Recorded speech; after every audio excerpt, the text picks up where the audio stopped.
Okay, so for the fourth and final recording here, for the online class, the face-to-face class has been talking for about 10 or 15 minutes here about topics that they're interested in, and I thought it would be useful to kind of share some topics that they've come up with and ideas from that. I've already said to them I thought that covering the memory unit at the end might be the best for helping people out, but there have been a number of topics that people have suggested here really having not too much to do with memory, and I think it might be useful for the face-to-face class to hear what other people are thinking about, and then for the online class to also hear this information so that this might help things out. And so we started off with, where were we here? The HANA project. What were we talking about with your particular project? So Lily and I were both talking about eating disorders, and with me, I wanted to go more seeing like what different kind of therapies help and are more effective, whether it's like an intervention and then working with your therapist and doctor at home, or like a group-based therapy like outside. So let me repeat for the acoustics here that you were both looking at eating disorders, and your interest was more in line with almost a cognitive neuropsychology realm of seeing what might be useful for families, outside support, and so forth, and looking at different interventions. And Lily, what was your end of the equation here? I wanted to just talk about the different types of eating disorders and how they relate to comorbidity with OCD. So And then how that comorbidity with, what did you say? OCD. With OCD. So these are just terrific examples of possible topics to go into. You can go into similar realms, but simply discriminate what you're going to go into. The other thing I think might be useful for everybody in the class is not all of your articles have to have everything in them. If you find some articles, like you were showing me one article, and what was the title of the article? Neural activations are related to body shape, anxiety, and outcomes in adolescent anorexia nervosa. So it was neural situations with eating disorders, very much kind of a cognitive, not even cognitive necessarily, but very much a neuroscience orientation on eating disorders. That when you find your articles, not all of them have to tie into the whole topic. Like if you find 3 that are very neuroscience oriented, if you find 2 that are very cognitively oriented on what's going wrong with the brain or what's going wrong cognitively, and then if you find 3 on therapies, that's perfectly fine. You can find different articles that touch on different realms of your proposed topic. And I think that's an important thing to say. Does that help out at all? Does that help other people out? Because you're not going to find things that are going to just map exactly to what you're interested in, but that's perfectly fine, because that's why you say, here's what I'm going to do. Now for Sam, what was your particular topic on? It was on gender dysphoria, correct? Yeah. So in a gender dysphoria situation, another type of article you could have is defining what that issue is. Because I asked you, didn't I? Mm-hmm. That if you're dealing with a topic, if it's anorexia, I know what anorexia is. If you wanted to have one of your articles being on, here's what anorexia is, you could. It wouldn't necessarily have to be a research article, but an article that defines what the issue is and what the realm is. And then what were you thinking of doing with this particular topic, Sam? So the cognition and cognitive neuroscience behind it. So cognitively, how one is processing their gender dysphoria, and then on cognitive neuroscience, just kind of exploring if there are certain human makeups in the brain, or maybe brain. Yeah. So the idea of kind of some of the cognitive issues going on with gender dysphoria and how people might process those differently. You could have one article defining what gender dysphoria is, maybe a few articles on some of the cognitive anxiety producing issues regarding that, and then some articles on brain differences that might lead you to your proposal. And Desha, from your perspective, you were... I think what I'm going to look into are the differences in brain makeup in relation to sexual orientation. So another similar topic as well. Once again, not all of your articles need to be tied exactly to that. If you find a few here, if you find a few there, that will be fine, because that will end up leading to your proposal. Brittany, what were you, I wrote a few things down for yours, but say again for the class. I was going to look into PTSD and how memory and brain activity is affected by drug therapy and how that would reflect on mood swings. So you were interested in PTSD and mood swings originally, and how drug therapy could help that.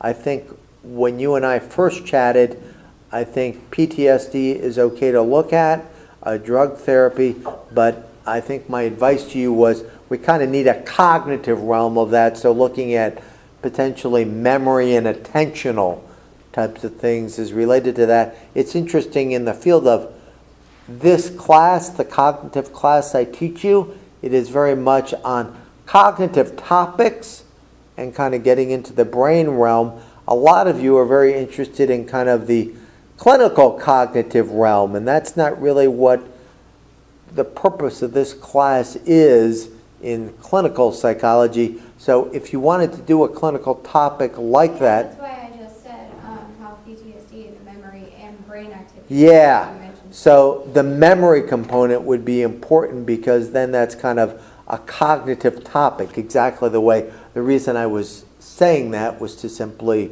kind of as a teachable moment, that if you do have a topic, and even the anorexia thing is much more of a clinical kind of topic, it might have some cognitive links. Make sure you talk about kind of cognitive psychology and,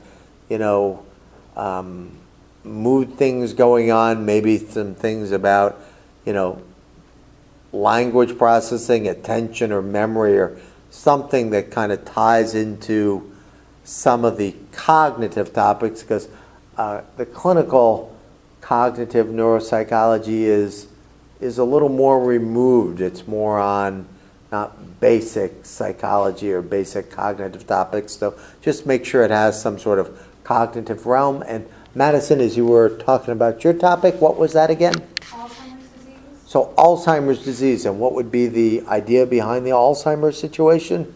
I wanted to look at how the cognitive deficits occurred within the brain and how it impacts the implicit memory and priming on how they learn as their brain is basically deteriorating. So how their brain is deteriorating would very much be a cognitive neuroscience realm. And the thing I was telling Madison, I used to actually go around the country and do talks on Alzheimer's disease. I don't know if I shared this story with you guys, but when I got out of the hospital after my bike accident, did I share that story with you guys?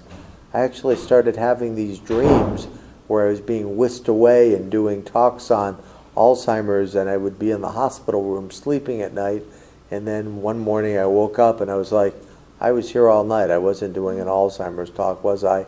And that was where I was able to separate things out as I was recovering. So obviously, if I have some knowledge in the realm that you're working with, I shared a little bit of that information with you, which would hopefully be useful. But yeah, that would be very much a cognitive neuroscience type of realm, and I can give you some more directive advice on what you may want to look at and kind of have some expertise, which would hopefully work in your favor and not against you in this particular situation. And then, Bella, what was your particular topic of things? Behavioral therapy and epilepsy.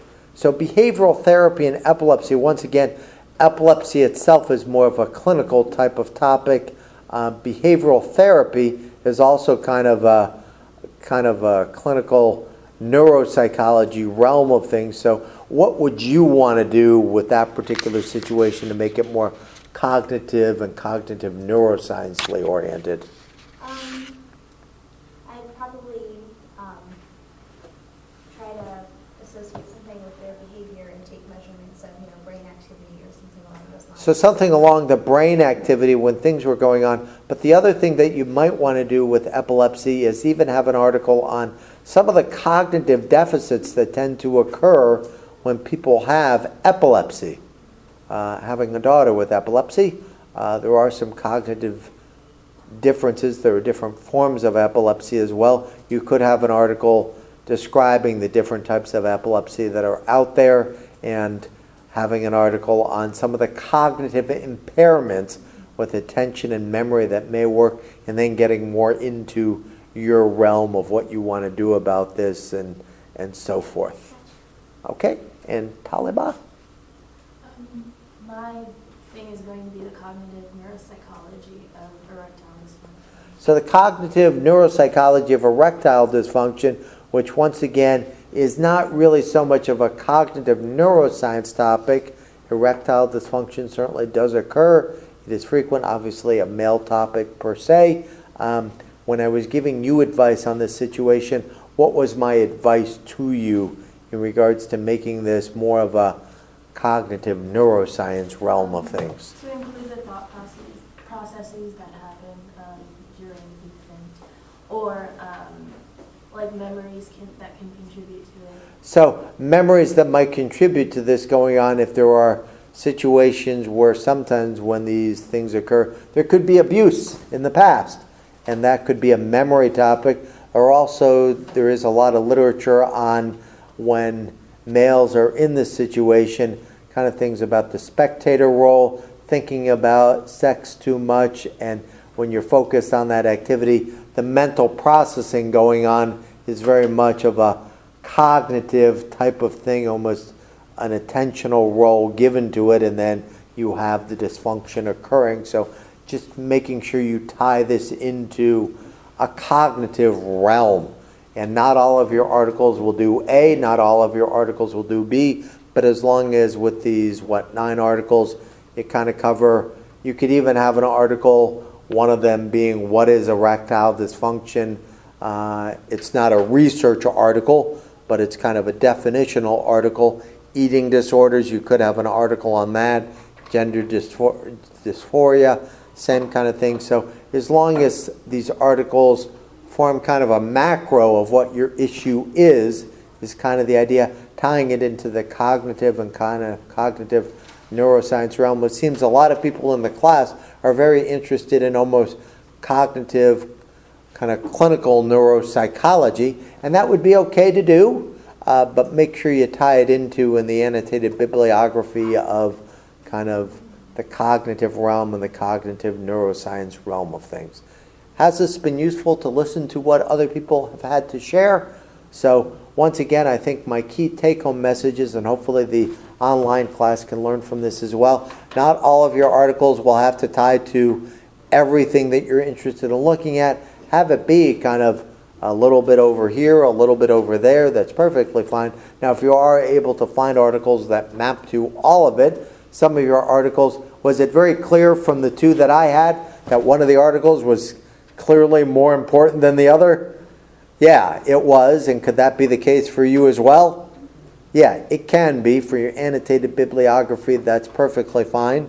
So hopefully that helps you out. For the acoustic class, hopefully the conversation here will help you out as well. And I think that will kind of do it for the acoustic version of the 4th recording.